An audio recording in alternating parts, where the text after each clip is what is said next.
Halo semuanya, dan juga Budiana. Di sini saya Dufanio Abil Williams dengan NIM 22400 525 akan menjelaskan hasil eh, ujian tengah semester saya, yaitu tentang mata kuliah hukum perbankan dengan topik yaitu pegadaian. Jadi di sini pegadaian ini yaitu di sini saya akan mengartikan bahwa pegadaian itu dalam hukum perbankan dapat diartikan sebagai lembaga keuangan yang memberikan pembiayaan kredit kepada masyarakat dalam bentuk gadai, yaitu gadai sendiri merupakan perjanjian antara debitur dan kreditur, di mana debitur menyerahkan benda bergerak sebagai jaminan pelunasan utang. Adapun di sini beberapa hal yang berkaitan dengan gadai dalam hukum perbankan. Yang pertama itu, gadai diatur dalam buku 2 KUH Perdata, yaitu dalam bab ke-20 dari pasal 1150 sampai dengan pasal 1160 KUH Perdata. Yang kedua, pasal 1150 KUH Perdata menyatakan bahwa gadal menyampaikan sifat yang didahulukan. Tadi yang ketiga eh, itu adalah penjelasan mengenai gadai, yaitu dia gadai ini dia bersifat yang didahulukan. Lalu di dalam pasal 1150 KUH Perdata yaitu artinya dalam buku KUH Perdata dalam pasal 1150, yakni suatu perjanjian utang piutang dengan jaminan benda bergerak, adanya jaminan itu dapat berada di bawah kekuasaan pemegang gadai. Lalu di sini ada eh, yang keempat, perjanjian gadai merupakan perjanjian tambahan dari perjanjian pokok, yaitu perjanjian utang piutang. Dalam gadai syariah tidak dikenakan bunga, namun nasabah dikenakan jasa uang titipan, pemeliharaan, penjagaan, serta biaya penaksiran yang ditetapkan di awal perjanjian. Tindakan menggadalkan barang curian dan menerima gadai barang curian dapat dipidana berdasarkan pasal 480 KUH Pi- Kitab Undang-Undang Hukum Pidana. Dan juga ini juga bisa sebagai yang disebut yaitu adalah sebagai tindak pidana penadahan. Lalu sini saya akan menjelaskan yaitu gadai merupakan suatu perbuatan hukum yang diatur dalam pasal 1150 Kitab Undang-Undang Hukum Perdata, yakni suatu perjanjian utang piutang dengan jaminan benda bergerak, adanya jaminan tersebut agar barang-barang yang menjadi objek jaminan itu dapat berada di bawah kekuasaan pemegang gadai. Lalu menurut pasal 1150 KUH Perdata, gadai merupakan suatu hak yang diperoleh seseorang berpiutang atas suatu barang yang bergerak yang diserahkan kepadanya oleh seorang berutang atau oleh seorang lain atas namanya, yang memberikan kekuasaan kepada si berpiutang itu sendiri untuk mengambil pelunasan dari barang tersebut secara didahulukan daripada orang-orang berpiutang lainnya, dengan kekecualian biaya untuk melelang barang tersebut dan biaya yang telah dikeluarkan untuk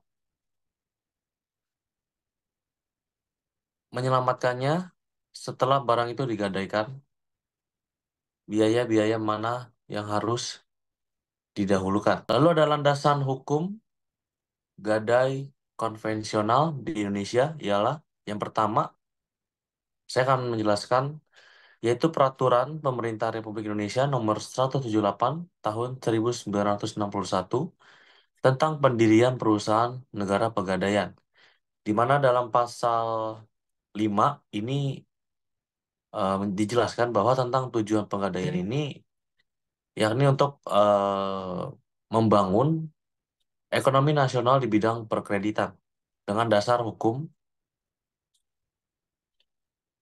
Gadai mengutamakan kebutuhan rakyat dan ketentraman menuju masyarakat adil dan makmur, baik material maupun spiritual. Dan juga dalam pasal 6 juga menjelaskan bahwa pegadaian berusaha dalam lapangan berkreditan atas dasar hukum gadai dengan tanggungan barang-barang gerak dengan cara yang mudah, cepat, aman, dan hemat.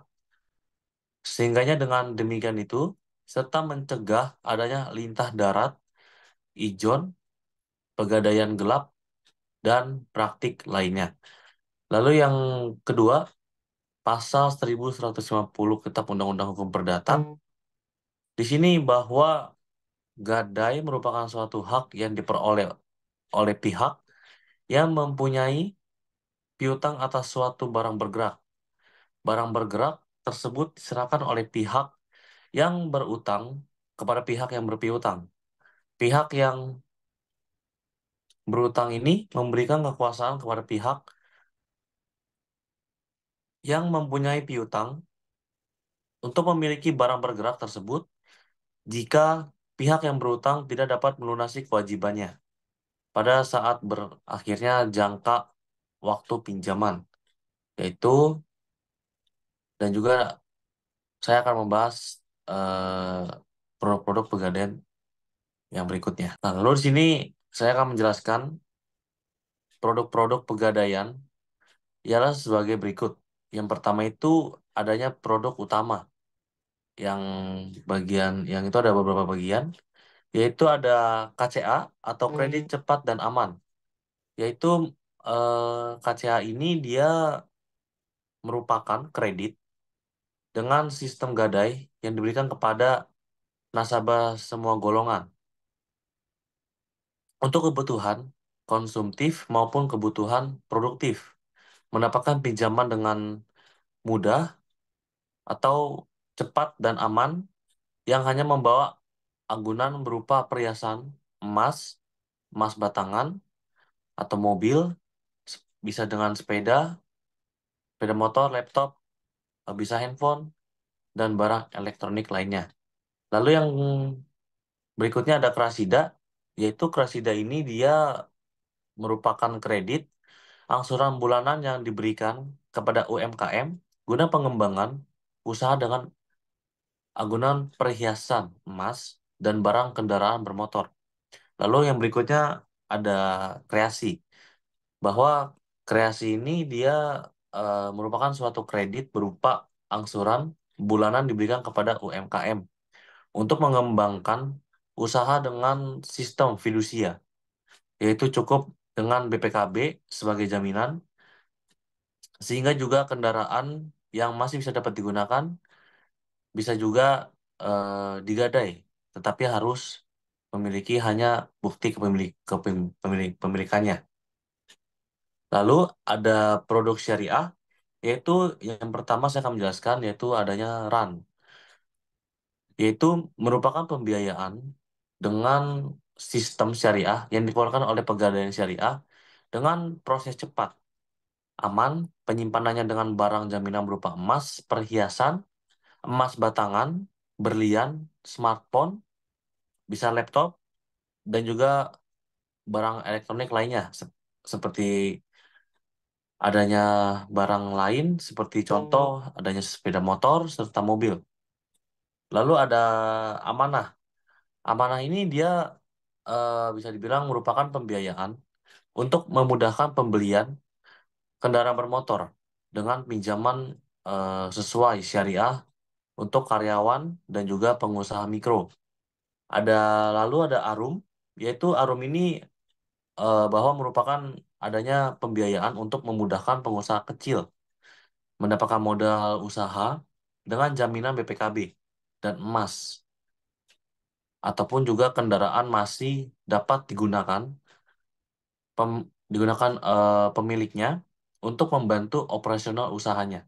Lalu ada Arum Haji, yaitu bisa dibilang merupakan pembiayaan dengan sistem gadai emas untuk pendaftaran haji. Lalu ada investasi emas.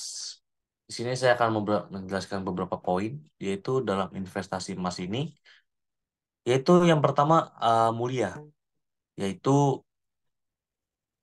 bahwa mulia ini merupakan layanan penjualan emas batangan secara tunai atau angsuran dengan jangka waktu fleksibel dan juga proses mudah. Lalu ada tabungan emas.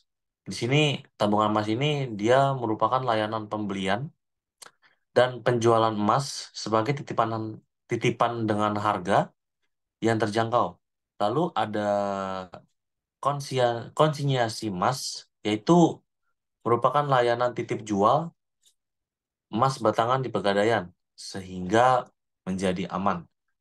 Lalu yang keempat, produk lainnya, yaitu saya akan menjelaskan ada beberapa poin juga, yaitu Pegadaian Remittance, atau ini bisa dibilang merupakan layanan pengiriman dan juga penerimaan uang dari dalam dan luar negeri. Bekerja sama juga dengan remitten berskala nasional dan juga internasional. Lalu ada multi pembayaran online atau MPO. Jadi MPO ini atau bisa dibilang multi pembayaran online merupakan layanan pembayaran tagihan seperti contoh pembayaran listrik, pembayaran telepon, dan juga pembayaran pulsa, air minum, pembelian tiket kereta, dan juga melakukan pembelian tiket seperti tiket pesawat secara online, tiket-tiket bepergian secara online itu juga harus tanpa harus memiliki rekening di bank. Lalu ada persewaan gedung, yaitu persewaan gedung ini bisa dibilang merupakan layanan sewa seperti menyewa sewa auditorium yang dikelola oleh Pegadaian untuk disewakan kepada masyarakat guna keperluan acara dan seremoni. Lalu ada jasa sertifikat mulai. Jadi yaitu jasa sertifikat mulai ini merupakan jasa pengujian batu mulia untuk mengetahui jenis, keaslian kualitas, dan juga spesifiknya. Lalu ada jasa taksiran, yaitu jasa taksiran ini dia merupakan layanan untuk mengetahui karatase dan juga kualitas harta perhiasan emas, berlian, dan batu permata. Dan juga ada jasa titipan, yaitu jasa titipan ini dia juga merupakan layanan berupa titipan barang berharga sebagai perhiasan emas, berlian, surat berharga maupun kendaraan bermotor atau dalam dunia perbankan biasa dikenal dengan SDB atau istilah Safe Deposit Box, dan juga seperti contoh kayak misalnya kita mau menitipkan barang berharga itu kita melalui jasa titipan, yaitu dengan